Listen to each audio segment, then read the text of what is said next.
Welcome to the Throwdown. We are a podcast celebrating the art and sport of professional wrestling. We feature live stream chats with wrestlers, promoters, and others involved in the industry. I'm your host Matt, and tonight is episode 209. And our guest is San Antonio, Texas-based wrestler Darren Hale. Darren has been wrestling for around 2 years and currently trains at Community Wrestling under the amazing Caius. So, without further delay, let's throw down.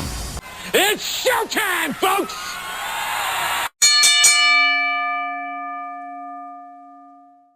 Throwdown Nation, what is going on? It is a Monday night, and we are live. We are rolling on Instagram, YouTube, Twitter/X, Facebook, and Twitch. It is episode 209 of the Throwdown, where we celebrate the art and sport of professional wrestling with a strong focus on the indies. I'm your host, Matt, and today we are throwing down with a wrestler based out of the great city of San Antonio, Texas, who is making a big splash on the scene.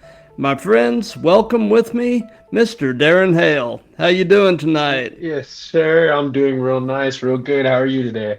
Man, if I were doing much better, there'd probably be 3 or 4 of me.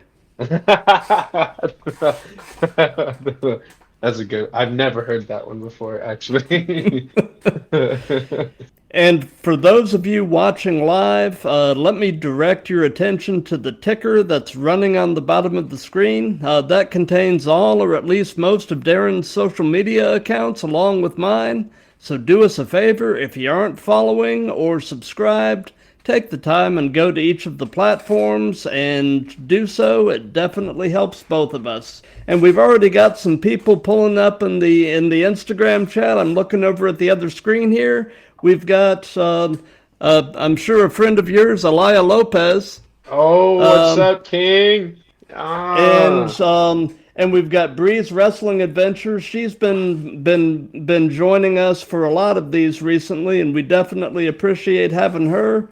And then JDN BLK Pro, maybe Jaden Black. Yes, sir, Jaden Black. Oh, Jaden Black. Hello, everyone. Hello, my friends. And also for those of you watching live, if you have questions or comments, just throw them in the chat and we'll either handle them as we go or do a little Q&A at the end. So we'll go ahead and get started with the first and really the most obvious question, and that is, how long have you been wrestling? How long have I been? That's a really simple question. I started my professional career about almost 2 years ago, right today.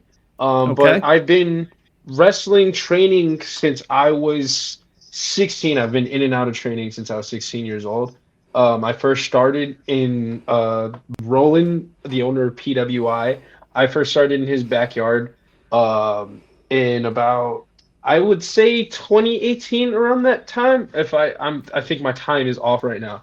But I started there for a minute. I was in and out of training just because as a teenager I didn't know what the hell I wanted to do. And I just previously picked it back up about almost 2 years ago now. I started training with my brother. He put me back, or got me back into the ring back at PWI. And from there, it's just been all uphill from there. Got you. Yes, sir. So I mean, it sounds like you've been to a number of places. So who all has actually been a part of training you?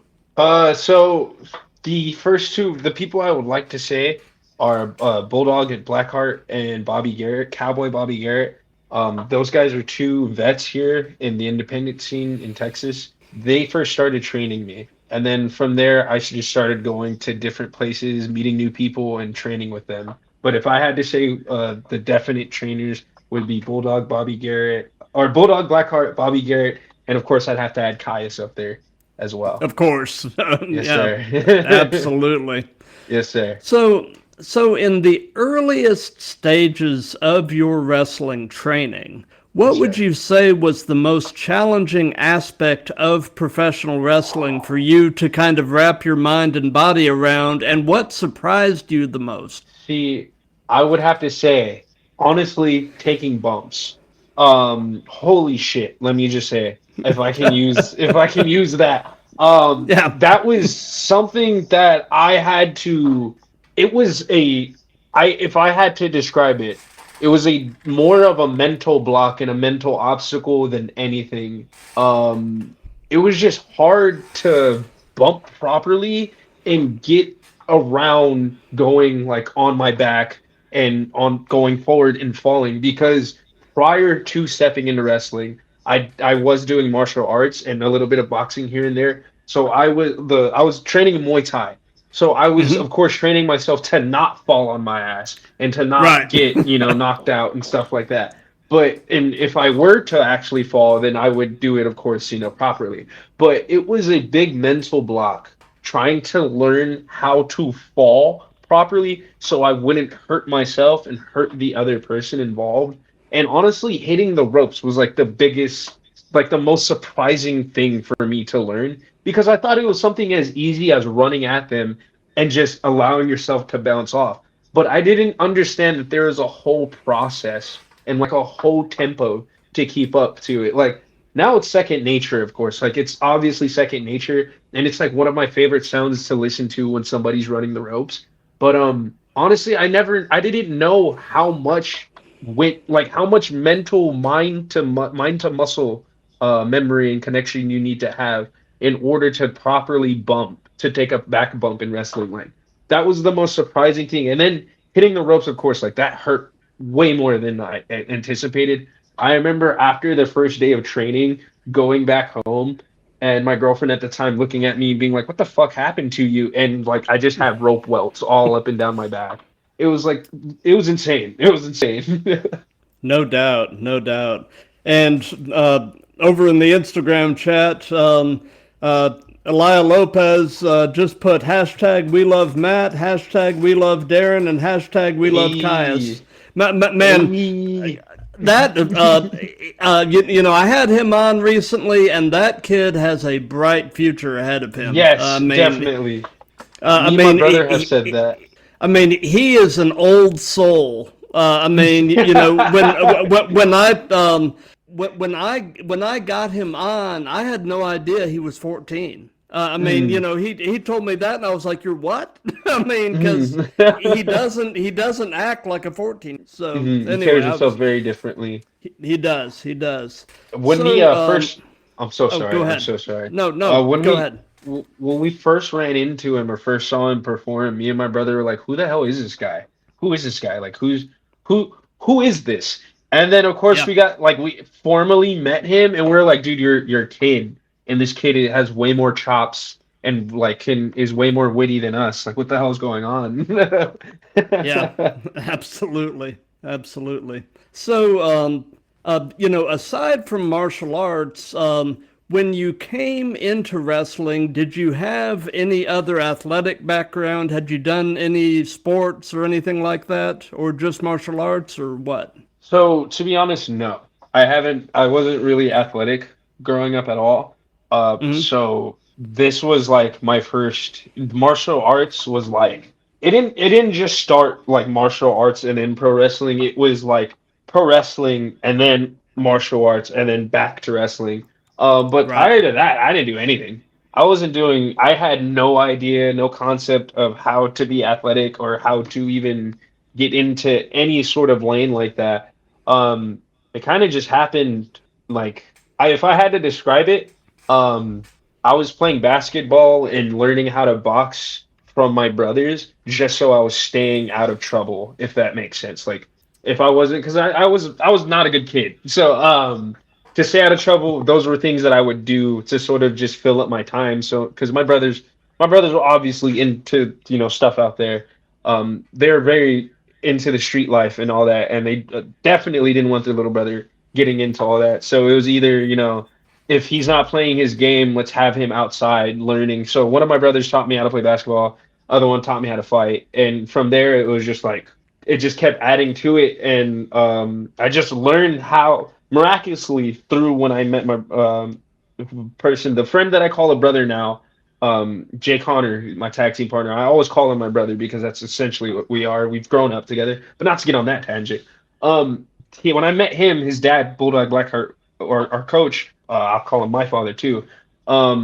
He taught us, because he wanted both of us to stay out of trouble, obviously. And so he was teaching us pro wrestling as a way of expression because there's a lot of times where we are getting into a lot of fights at this point in time. And I thought that I was Billy Badass because I was learning how to fight for my Muay Thai from my older brother.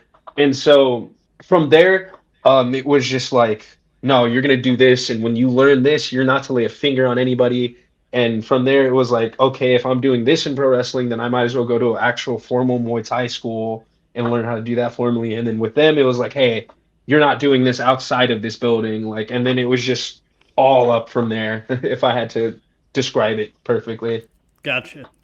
Sure. So you mentioned your tag team partner, and Yes, sir.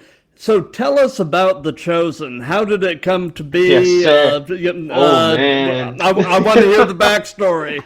Oh, okay. So, my tag partner is Bulldog Jay Connor. He is a second generation wrestler, obviously, along with his younger brother, Wayne Blackheart. So, how we started The Chosen, every day after school, I would just hang out with this dude. And it was just like, okay, this dude's kind of crazy. He's kind of weird.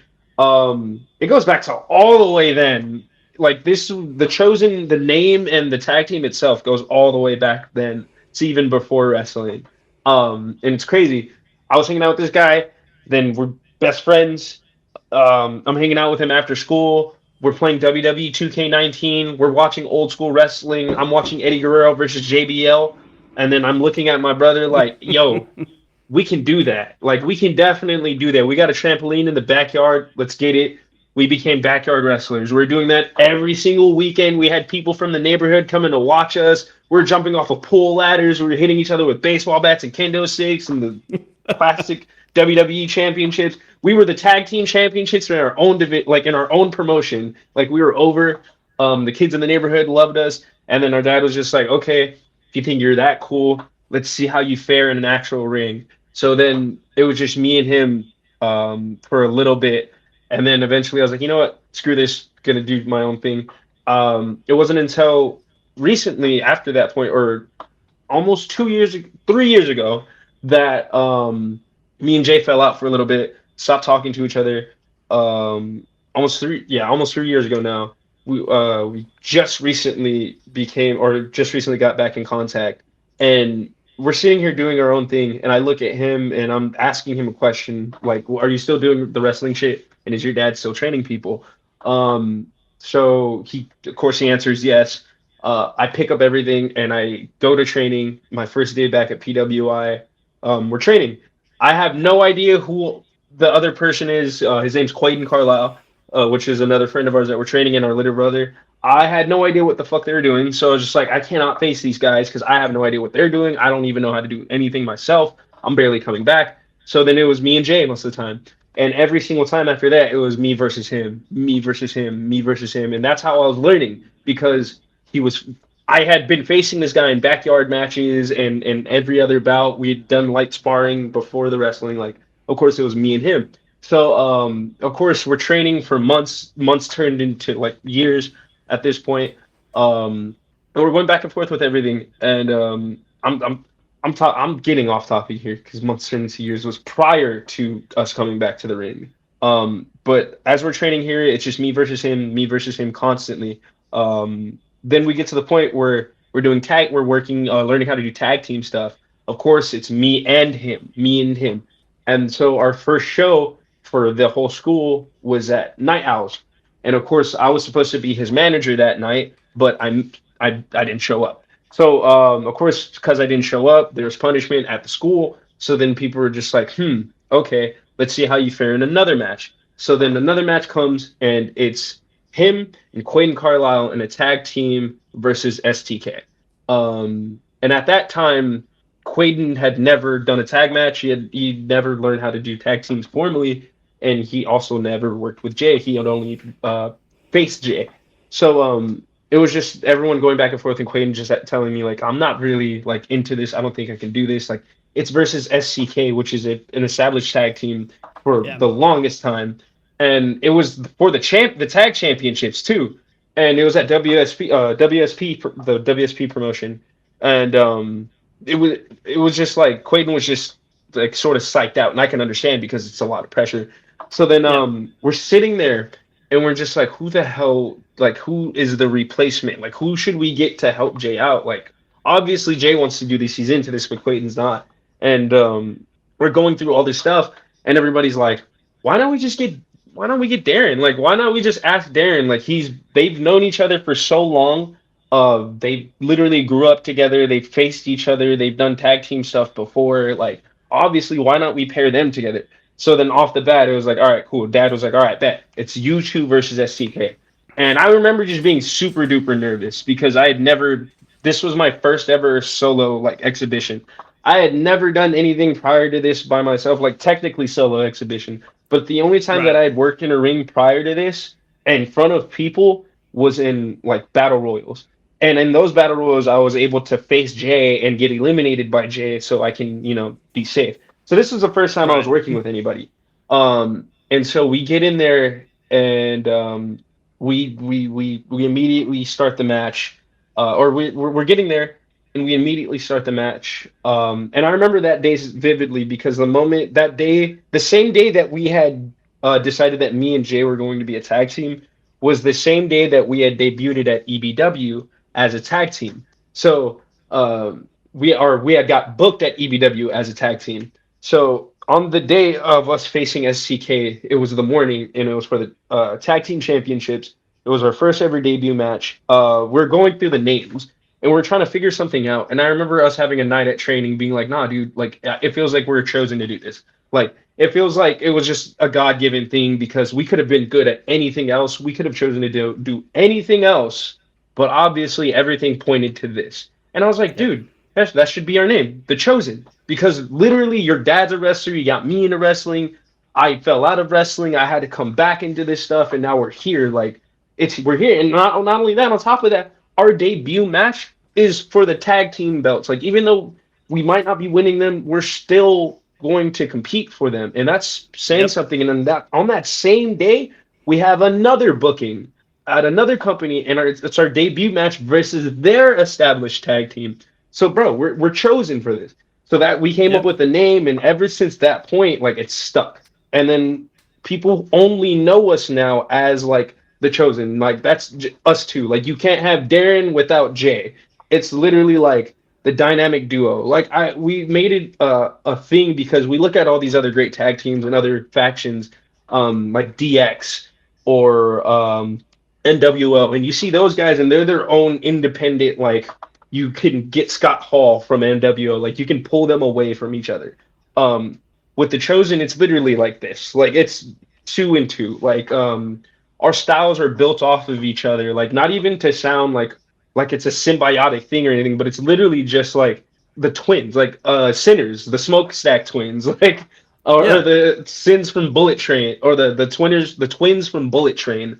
Those guys like we just paired so well together that it just stuck, and now everybody just that's who we are. Like we're if you see me somewhere, my brother's not too far behind, or if you see my brother, pretty much the Dudleys. If I could just Yeah. describe us, that's how it's been for a long time, and people have only known us from there, and our name sort of speaks for ourselves, like for itself. Like we were just chosen for this. Like if it's we're those guys essentially. If you have nobody else to work, or if you have nobody else to get to work, you can get us. We're those guys, the chosen dudes. And it's just been history from there. If I could say, like it's been our staple for a long time. Gotcha. Gotcha. So I'm presuming because this has been the answer to this question for the majority of people I've had on the show, but I'm presuming that you've been at least a fan of professional wrestling the majority of your life. Is that pretty Yes. accurate? Yes, actually. What would you say is your earliest wrestling related memory? Ooh, my earliest. I'd have to say meeting a CML wrestler. in real life with my grandfather. My grandfather is the person I used to watch wrestling with a lot. And he would watch anything. He would watch TNA, he would watch CMO. So I got to know a lot of people, especially WWE, like seeing them. And I remember one time we were watching. We went to some CML show, and I remember just seeing a CMO wrestler, and not meeting, but formally like being acknowledged by a CMO wrestler with my grandfather. And I feel like that right there is like one of my earliest memories because it was like this guy. I'm in the same room as this guy, like, and he just pointed at me, and like we're the same. Like this is a real person that I'm looking at. Like this lucha libre is a real person that I'm looking at. I've seen him on TV multiple times before, but now he's looking at me. He's in front of me, and now he's Yep. pointing at me. And it's like Yep. it was just a magical moment because I just remember just like being the only person seeing this, and I'm just like I feel magical, and I wouldn't shut the hell up about it that entire night. Like you point at me, you point, and it changed everything, and it just made me fall in love with wrestling because it was like those guys were real life superheroes. Like that was like the real life Superman to me at that moment. Like I'm watching a person that I watched on TV in person, and like I was able to I was lucky enough to replicate that with one of the kids that keeps up with the Chosen. She used to watch us a lot at WSP, but we stopped, of course, showing up there. But she used to watch a lot of our matches like on YouTube, and she keeps up with like a lot of our stuff. Like her dad shows her our stuff on Instagram, and it was like I got to replicate that moment because like I always high five her, me and Jay always high five her or take pictures with her after the show, and it was like crazy to be able to like see that like be reciprocated in a way. Like it's a very full circle moment in a sense, a very healing moment in my life, especially. Gotcha. Gotcha. Yes, sir. So, away from wrestling, what are some of your other hobbies and interests? What do you like to do?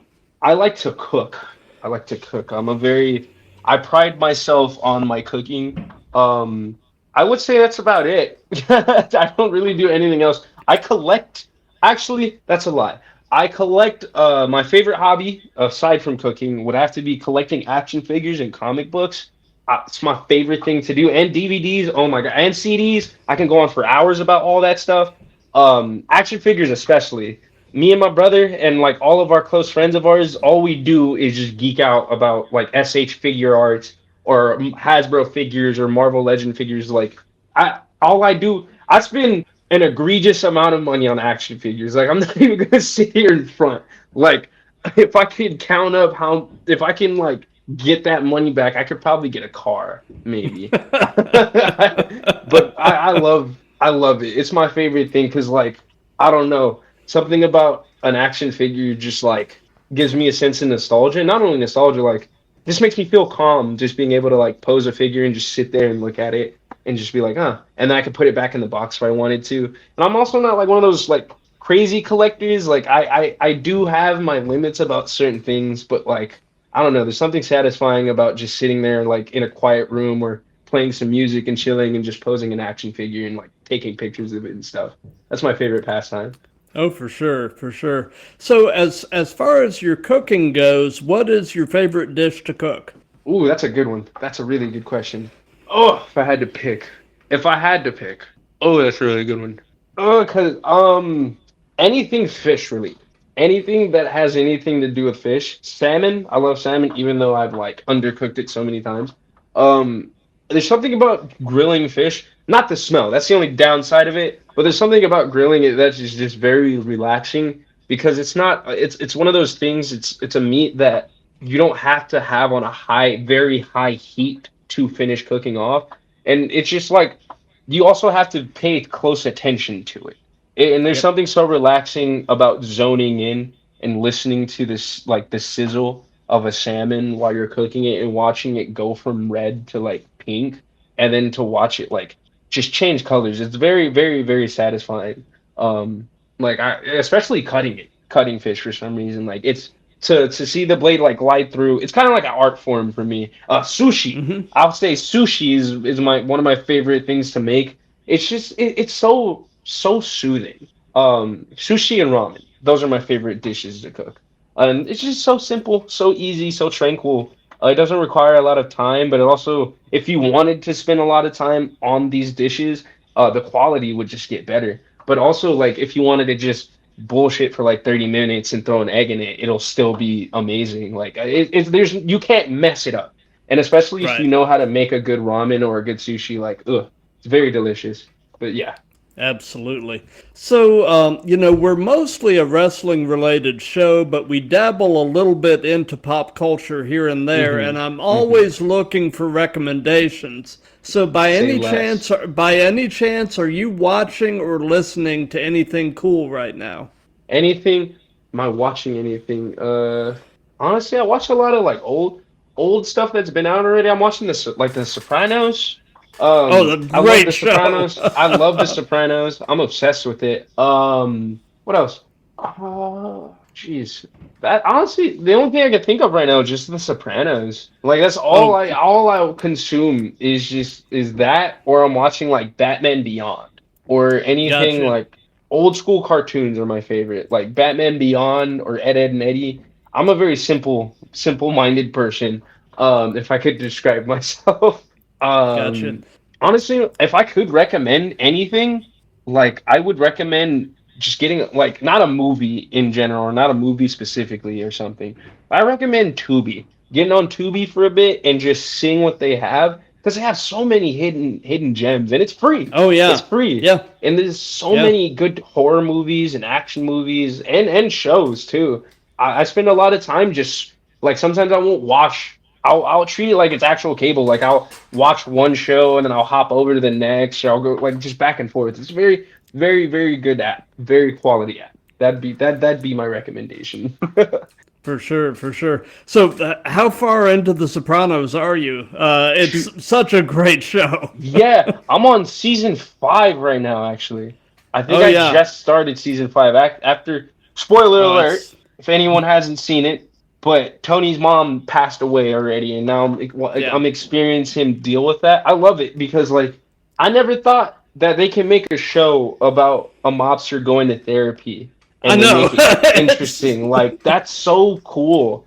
I yeah. think it's really cool watching him deal with life things like everyday life because it's like I deal with that sometimes, and it's like Tony Soprano's just a simple guy, not a simple guy, Right. not to infantilize all the crimes he's committed, but Yeah. like underneath all that, he's just a guy. He's just a Yeah. dude, and I think that's crazy to see, and especially now watching him deal with his mother's death, like, and to see the trauma behind that too in itself, like wow, Yeah.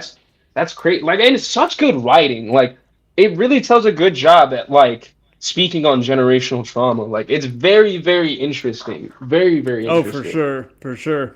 When you're finished with The Sopranos, Mm. if you haven't seen it already, you need to take the time and see the movie The Many Saints of Newark. Yeah, It's a prequel. yeah. I've Yeah, I've seen the clips of it and I thought that was I had definitely have to check it out. I really yeah, want to. I really want to. That's yeah. one of the things I'm looking forward to.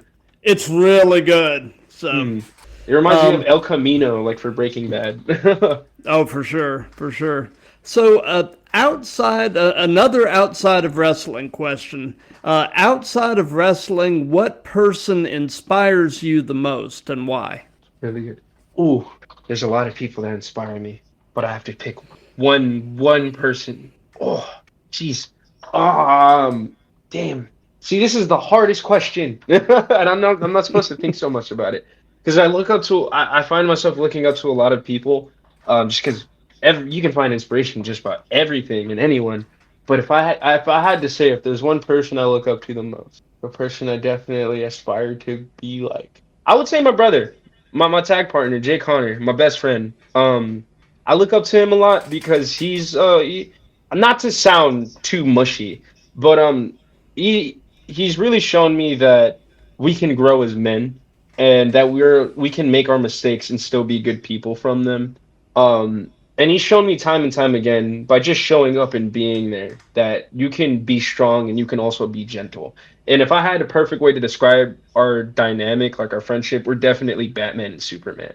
Because like he is the gentleness in my life as a man, as somebody that I can look towards and be like I can be myself and I'm able to be kind and be patient with people. And he's taught me a lot of that, and he's somebody I always wake up thinking, not to sound weird or anything, but he's a person, one of the people that I wake up and think about and be like, okay, what would he say about yesterday's problems type shit. Like what he's one of the people that I'm thinking of in the realm of problem solving when I'm waking up in the morning and thinking about the things that I need to take care of from the day before.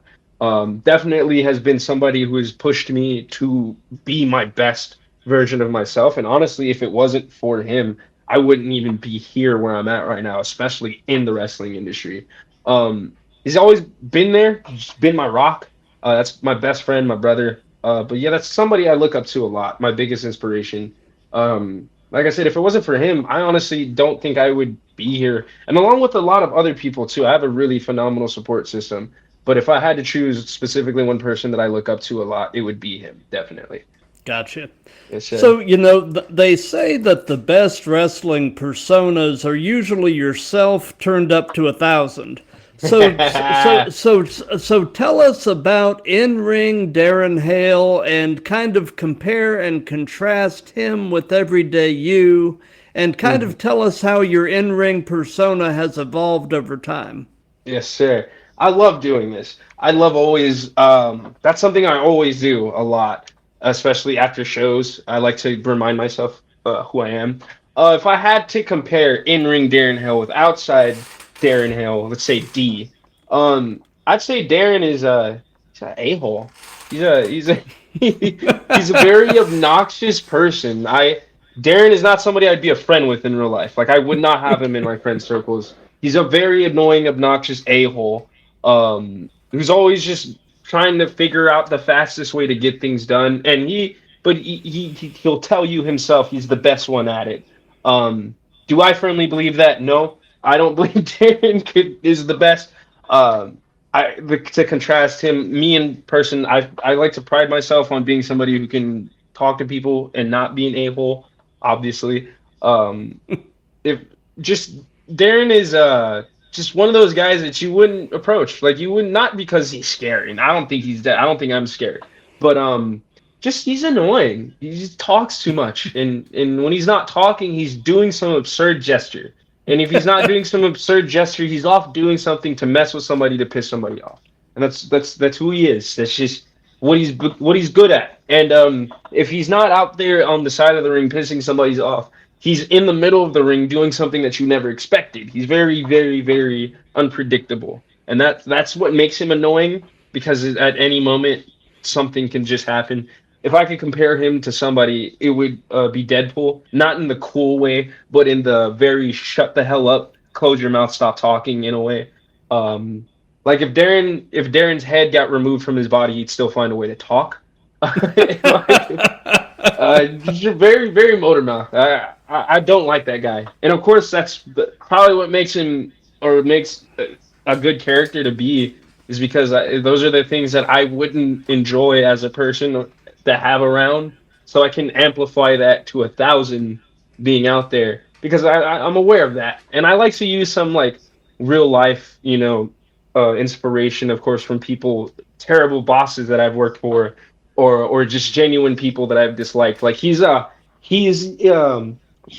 representation of all the coworkers in the past I would not fuck with outside of work.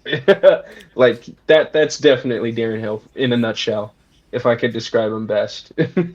Gotcha. So, as we said at the beginning, you're based in San Antonio. Mm-hmm. What is your favorite thing about San Antonio? It's a good question. If I had to be honest, I started disliking my city a minute ago, but that's because of public transportation, always having to wait for the bus. But that's just, one of those things. But I love this city. And the one thing, if I had to say my favorite thing about this place, one aside from the wrestling industry and the wrestling biz and seeing everybody in it, I have to say the food. We have really good food. Very diverse food options around here. And I love it. That's my favorite thing to do. My pastime, of course. I gotta watch what I eat a lot. But the food. Obviously, I like to cook in my free time. My career outside of my second job, like, is of course something involved in culinary. But food is just my favorite thing to do. Is go out sometimes. Like if I'm not cooking at home. I'll go out to like a restaurant that I've been seeing, but I've never really ordered from, and just sit there and see what they got and try it out. Of course, I don't like to leave reviews. I'm not one of those guys, but just for future reference, just go out, see where I can hang out at, chill, eat, and just head back. Yeah, my favorite thing. Gotcha. Gotcha. So tell us about your very first match. What was it Mm, like? How did it go? What were your thoughts about it? man, see, if I had to, okay, I'm gonna dumb it down to one because technically my first match would be at Rumble. I don't want to use practice matches because I feel like that wouldn't count. Um, my very first match, the tag match, of course, with STK, um, Mhm. that honestly was very scary at first because Yeah. meeting Johnny and Bobby was very, very intimidating. But they're very nice guys, but still nice guys Oh are yeah. very intimidating to me because obviously if you have that much patience, you can of course do anything. But it's very scary. Of course, I feel like with every worker's first match, they're always scared. But it was more scary in the fact that like I felt like I wasn't midway through that I knew that I wasn't going to be cut out for it.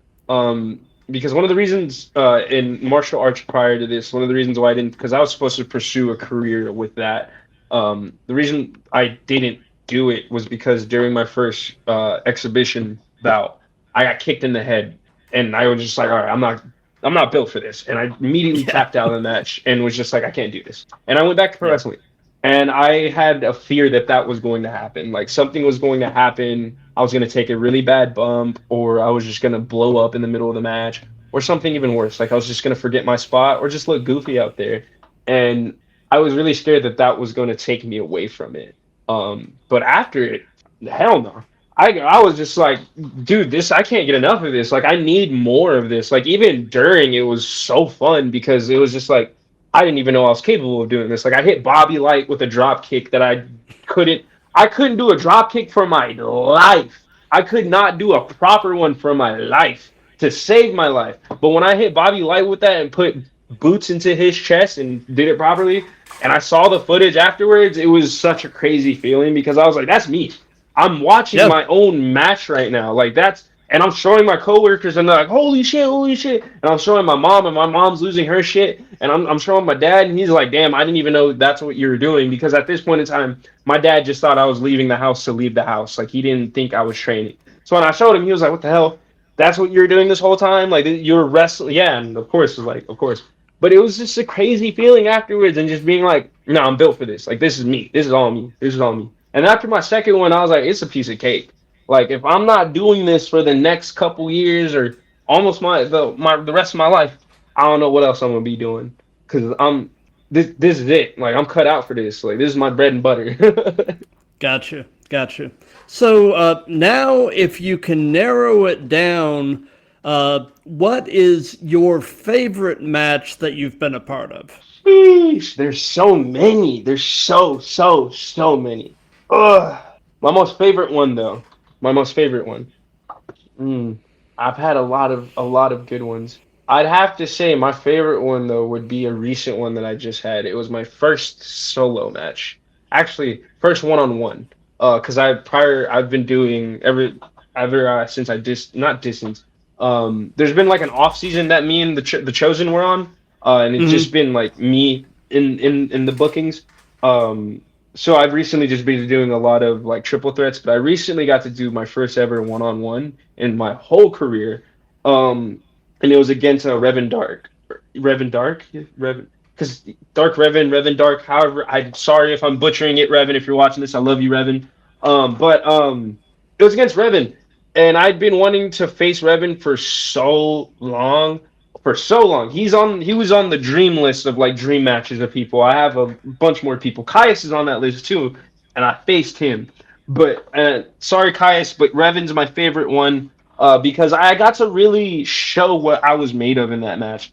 There was a spot in there where I did a vertical stalling vertical suplex where I picked him up off the top rope, and buddy, it was beautiful. I kept it there, came down safe as all ever.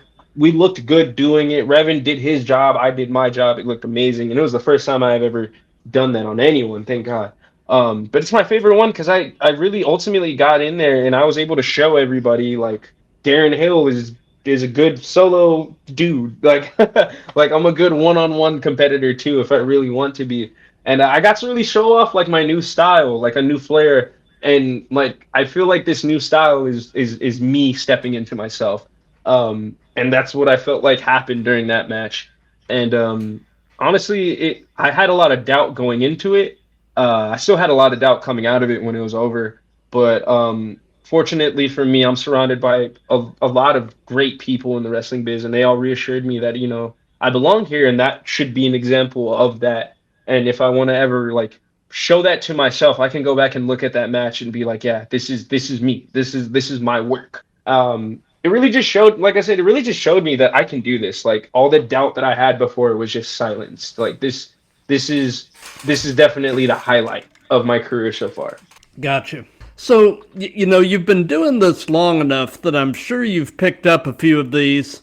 What is your biggest wrestling-related pet peeve? Ooh, like, that's the thing I don't like the most, right? Yeah. Okay. Ugh. Aside from people really believing in their characters, I'd have to say the must. Some people don't know how to shower. Like they don't know how to frequently shower. And as a heel, I'm gonna mention it. I'm gonna talk about it. I'm gonna talk my shit. You smell, you smell. You know what I'm saying? Yep.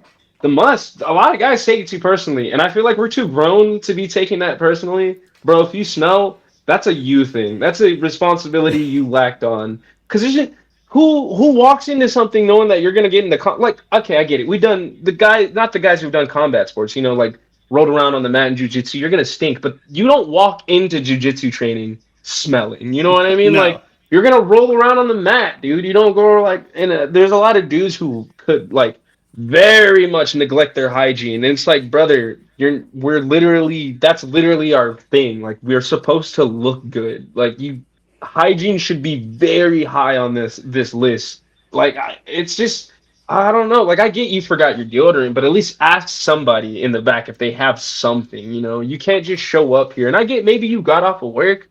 That's cool. Warn somebody at least. Don't just come in Yeah. here smelling up the place, man. And not only that, Yeah. you gotta change, dude. You gotta take your pants off to put your trunks on. We're gonna smell that. Like nobody. Yep. And then nobody wants to smell that when they're in a match for about 30 minutes. Come on, man. No. Come No. on. We're too grown to Yep. not be taking care of ourselves like this. Yep. I've mentioned this before, but back in my days training BJJ, there was always one guy who never washed his gi, and it was just the worst. I mean, See, I can't imagine.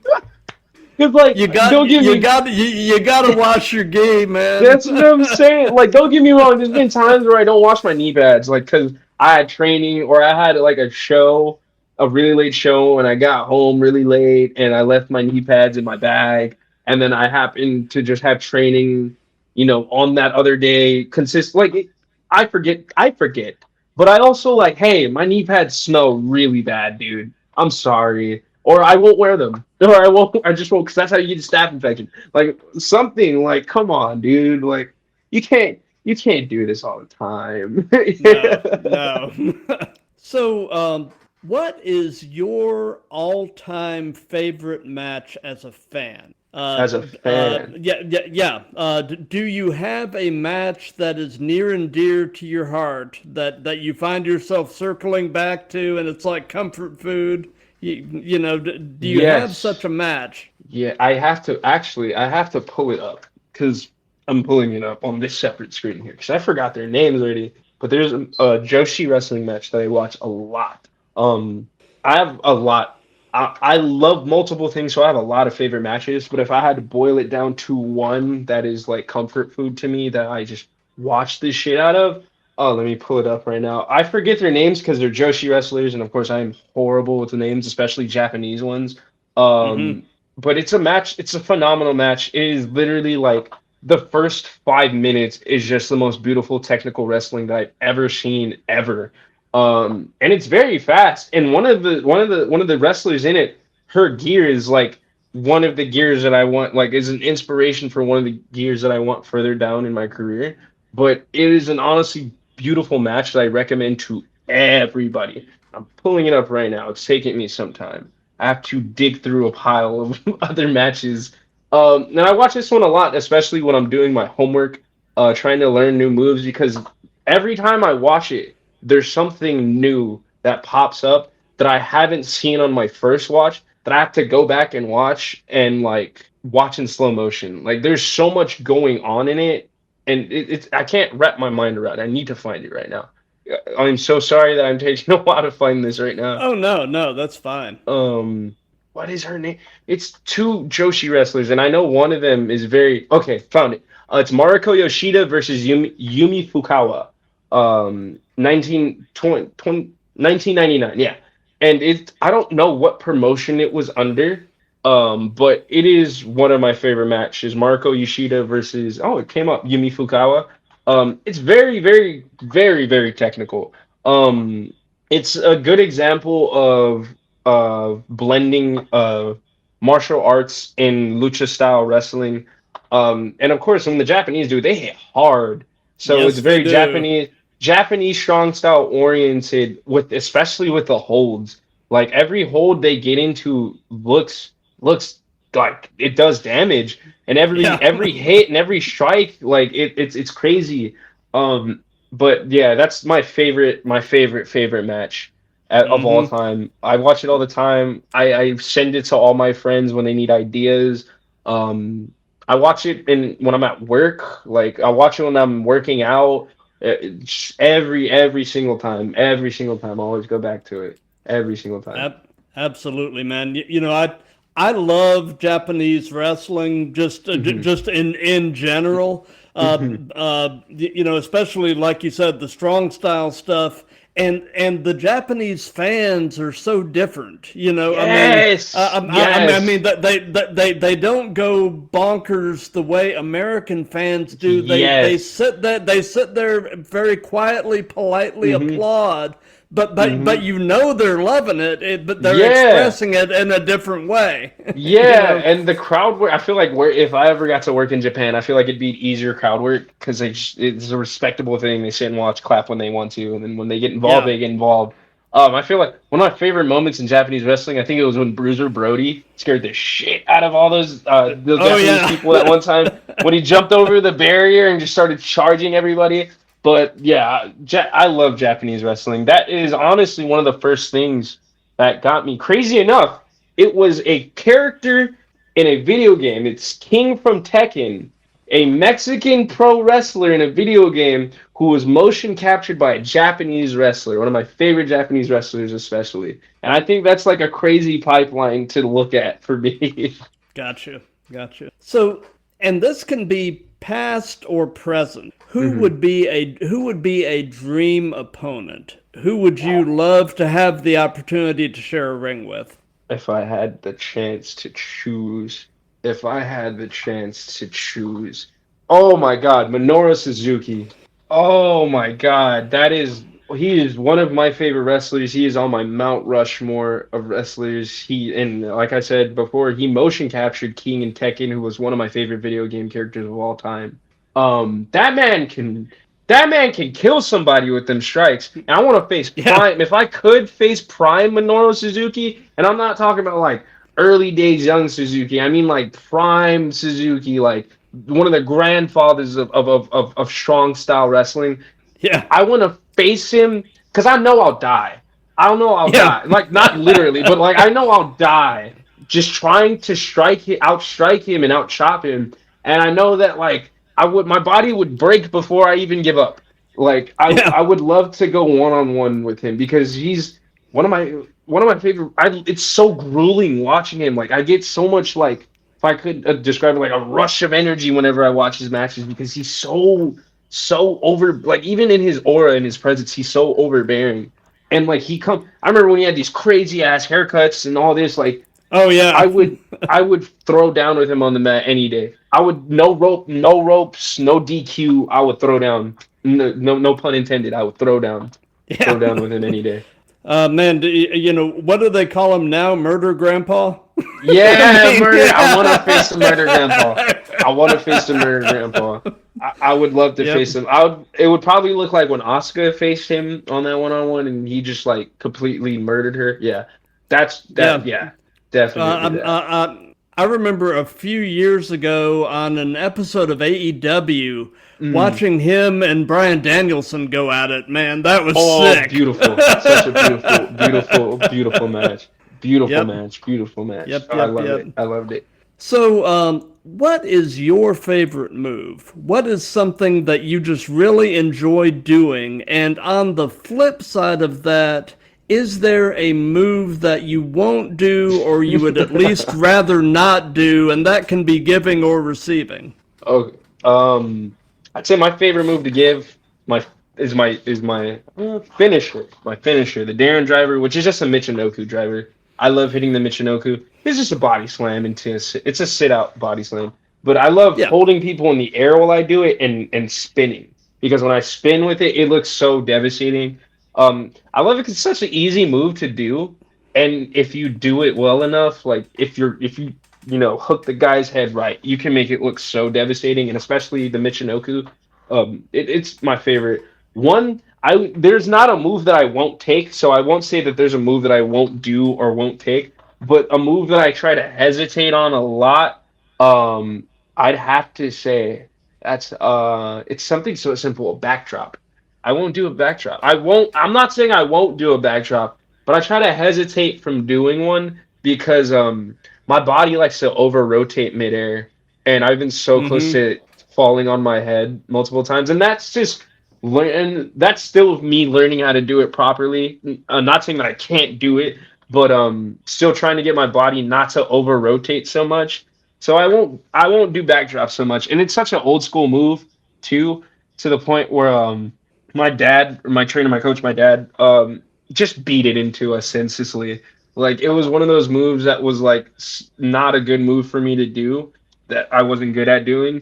So it was like, all right, we're gonna do 50 of them until you learn, and there's not gonna be any stops. And when we take water breaks, they're gonna be very small. And we're gonna keep going until you throw up. And it's like, geez, I'm never gonna do this because I hate it. And I got good at it, of course, but it was just like so miserable the process of doing it to the point where it's like, dude, I just won't do this. Like, I just won't call this in a match. Like, I won't put this in a match. No, Gotcha. I won't do it. Gotcha. So a move that is not in your current move set, but if there is a move that you could suddenly snap your fingers and be able to do, what move would you love to be able to do that you currently cannot? A moonsault, a standing moonsault, or just a moonsault. I can do it. It's good. It's just sloppy. I wish I can do like the Jacob Fatu moon or the Tiffany Stratton moon. I wish I can just do that. And I could possibly can. I don't doubt that I could. It's just I wish I can just look as cool as them doing it. Or Christopher Daniels. Oh yeah, Or the man. lion salt. Like I wish I can. Prince Pretty can do that really well. Prince Pretty, someone who has the best lion salt right now, I'd have to say in the game right now is Prince Pretty. That motherfucker will be hitting it on anywhere, like in the ring, outside of the ring, like it's crazy. But I wish I can do that. I wish I can just. I had that sort of like way of going backwards. But for some reason, I can do a front flip like a 450 perfectly. But a moonsault, I can't. I can't do at all for some reason. Or a shooting star, I can't do. Gotcha. Gotcha. So, you've been doing this long enough that I'm sure this applies to one degree or another. So Mhm. I'll ask you, what hurts right now? My back, Your my back? back. I'm in constant pain of my back, and that's because like I attacked the mat when I bump, and that's unfortunately my demise. But my back hurts. My back hurts. If it's not my back, it's my legs, my thighs and my legs because I work out my core and my legs out a lot. It don't look like it, but my back. I have to lay on the floor sometimes of how bad it hurts. Um, there's a lot of things I can't do. I wouldn't say there's a lot of things I can't do. There's a lot of things I just refuse to do sometimes, just cause of my back. But yeah, my back really hurts. Gotcha. So during the time you've been doing this, what is the worst bump you have taken? Whew. Man, I have a whole list of those. Oh man, if I could say, holy shit. Man, the worst bump I've ever taken. And I've taken bumps on concrete, like clothesline bumps, and I don't even think those were the worst ones. I think the worst one would have to be, I took a suplex onto wood, straight wood. And that was the worst shit ever. And it was during a match. It was during a rumble, actually, a battle royal. So I had to get up and move out the way and move on to the next thing. I was working for a company. I won't say who. I won't say which promotion. I won't name any names. But I was working for a promotion. They wanted us to do a battle royal at the start of the show, and of course it was like a 10-man. So I went in there as one of the guys supposed to like direct traffic and stuff. So I was of course throwing people out, conducting things, calling things with people, eliminating them, just doing what I got to do. And at some point, somebody picked me up and gave me a body slam on the same mat, on the same like part of the mat that didn't have padding, and it was directly on there. And I was like, okay. And so I was trying to recover from that. And as I'm recovering from that, I'm obviously the heel, so everybody's trying to get one over on me. As I'm recovering from that, some dude comes up, body slam, and I'm like, what? And by the time I already hear what he's saying, I'm already in the air. And I think it was just the anticipation that killed it for me. But the moment I went down, I just remember feeling like a sharp pain in the center of my back that reverberated all the way down like to my elbows. And I just remember like just my body just taking a screenshot and just I remember just tensing up so badly and just having all the air knocked out of me. But luckily there's so much adrenaline rushing through me that I was able to just like be conscious enough to like roll out of the way for the next spot. I just remember just sitting there and being like, what am I doing? Like what is this? What is going on right now? And just like that was the worst pain ever. Questioning your life choices. Yes, like what led me to this point? And it was horrible. I couldn't sleep properly for like a week. It was bad. It's still my back's like where I got slammed still bothers me till this day. Like I like I said, I've taken concrete bumps like, and those weren't as bad because there's turf over it. So like there was at least some sort of padding. But no, that wood bump was just the worst thing ever. No doubt. But, you know, like you were saying, though, adrenaline is a hell of a drug. Yes, very much so. But I swear, if I didn't have that shit, I would not be talking to you right now. I would just be a fan of wrestling. Like, I wouldn't be a current worker. I would be at the shows, just I wouldn't be in the ring. Gotcha. So, knowing everything you know at this point in your life, 25 years in, if you could give any advice to your younger self, what would it be? Oh my God. Don't worry about what people say. Don't worry so much about people who aren't as cool as you would say or think. And also don't hang around people who really don't want the best for themselves. Just stop worrying so much about what people have to say or feel about you, because you're going to get to a point in your life where it's going to that's going to be your whole thing, is what people say about you. And it can either make or break you. And honestly, have it make you, you know?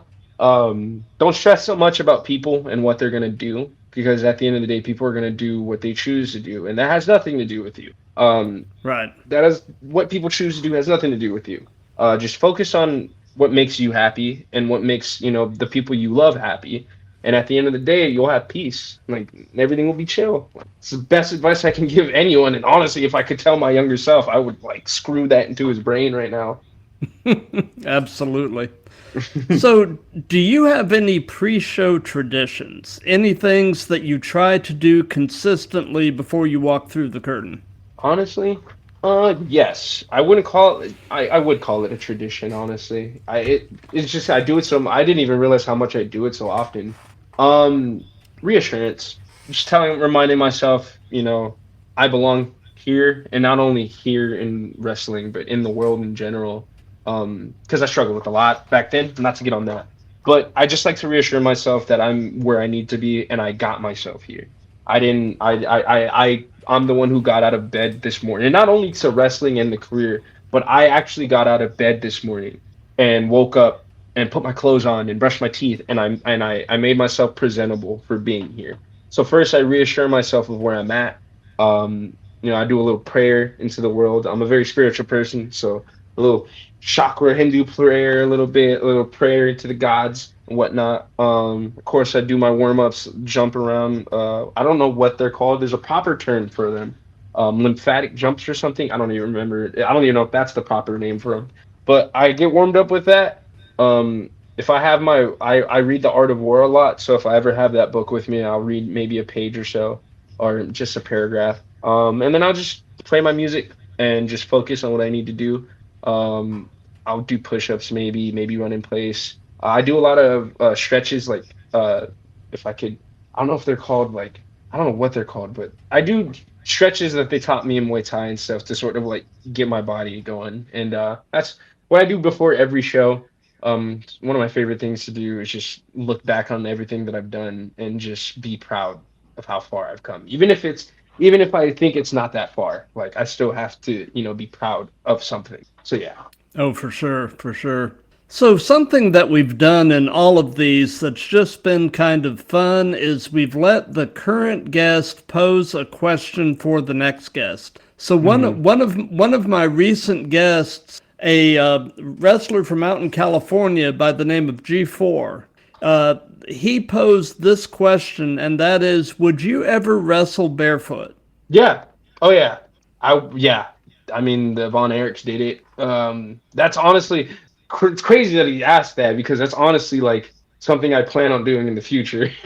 Wrestling without shoes. I've seen dudes do it. I wouldn't do it all the time, just because I've seen ring setups, man. I know it's around those rings sometimes, but I would definitely wrestle without shoes. Yeah, I'd say that's on the list, definitely.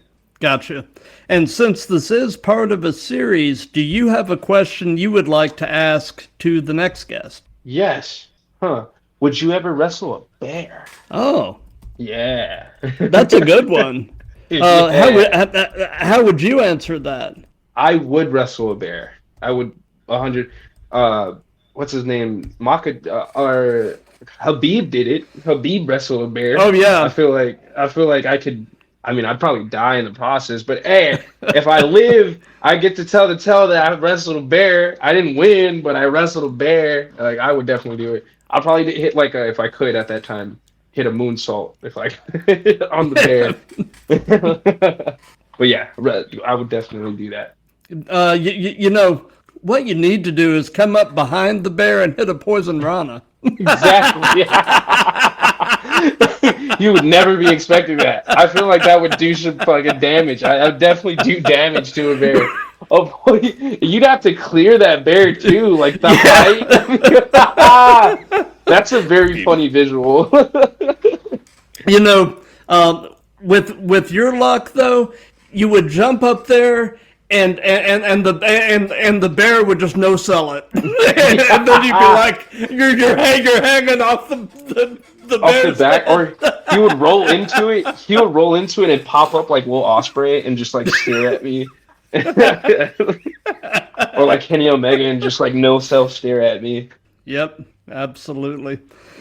So during his farewell tour, John Cena kept emphasizing the idea of leaving wrestling better than he found it. And I thought that was a really cool concept. And so, I've kind of incorporated this into my repertoire with the show. What are you doing in wrestling to try to, ultimately someday when you're done with the business, how are you trying to leave wrestling better than you found it? Like, honestly, just being honest, being upfront with everyone, people I work with. Of course, not like brutally honest or everything, letting it all hang out, but just being upfront. Telling guys, as an adult too, just telling guys, hey, that's out of character, man. That's like outside of this. That's as a person, that's very out of character. And just holding each other accountable. Definitely as wrestlers too. A lot of us, what we don't do is we kind of tend to ignore things and let them happen. And it's kind of made this sort of toxic space in wrestling, and especially in the community. Like, it's sort of made this tribalism, and like everybody is like me, mine, mine, mine, mine, when in reality we all started this and are in this because we're fans of the business, and not only the business but the art of lucha libre. So at its heart, why should we sit here and throw these barbs at each other and not hold each other accountable for things when somebody makes a mistake? And I feel like when we hold each other accountable, there's only room for growth.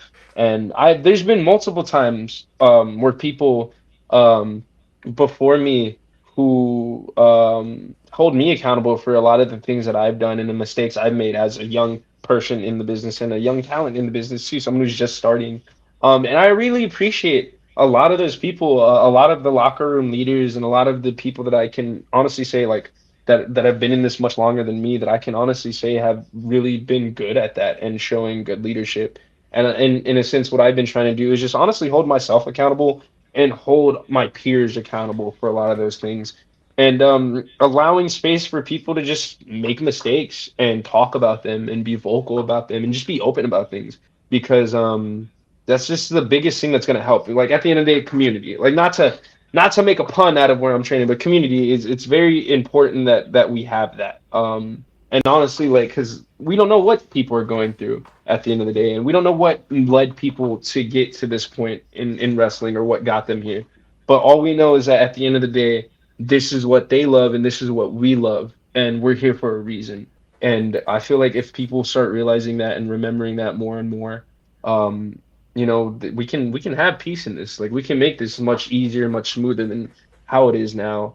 And I ultimately want to just leave behind, just hopefully I can leave behind that impact of just being like, yeah, go tell your homies, check in on your homies, but also tell them when they're making mistakes, and grow together. Yeah. Absolutely. So we're pretty much at the end of things now. So do you have any upcoming shows or anything at all that you'd like to give some hype to? Honestly, what's today's date? The 16th. 16th.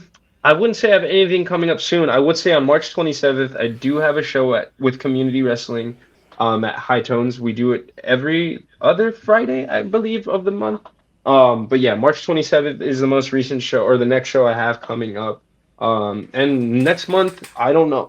Sometime in April, I'm going to be working for Jimmy Perez Productions in Seguin. So that's my other show. I'll be posting both on my socials, or I only have one social. I'll be posting both on my Instagram. Gotcha, gotcha. Well, Yes, sir. as far as what we've got coming up on the Throwdown in the immediate future, this Friday, the 20th, 7 p.m. Eastern, episode 210. It just blows my mind that I've actually managed to do 210 of these now. And our guest is going to be a wrestler out of Maryland. Oh, Baltimore, yeah. Yeah, the man to see, AJ Brown. Ooh, I like that And name. and actually, we're actually booked up now through the majority of the month of April. So we've got a lot of really cool stuff coming up. So definitely keep an eye on my socials, Yes, sir. because we're continuing to roll right along, and man, it's just exciting to be on this ride. Yes. And before we wrap all this up, do you have any final words for the audience? Um, don't forget, we're all in this together, okay? Mi lucha es tu lucha. My fight is your fight. So we're not in this, you're not See, alone. You're never alone. We're in this together. In the ring, outside of the ring, you always have somebody there for you, because community at the end of the day is always going to be there for you. La raza will save you. I'm saying it now. absolutely. And for those of you that have been watching this live, thank you. For those of you that'll be seeing this on replays and such, thank you for that. If you like what we've got going here, definitely do the old like, comment, share, and subscribe. And really until Friday night, the 20th, with AJ Brown, episode 210, 7 p.m. Eastern. Be good to each other, love each other, and let's keep throwing down.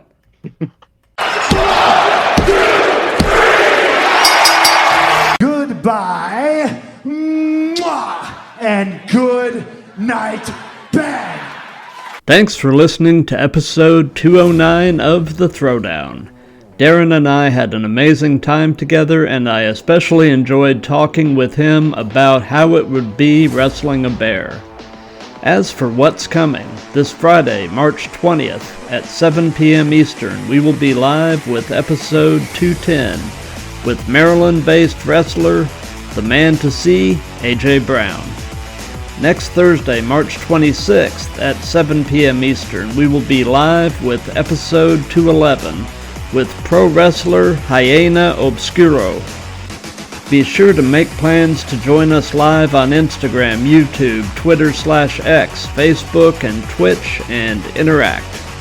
If you can't make it live, the videos will be available on those platforms and the podcast will be available within a few days afterward.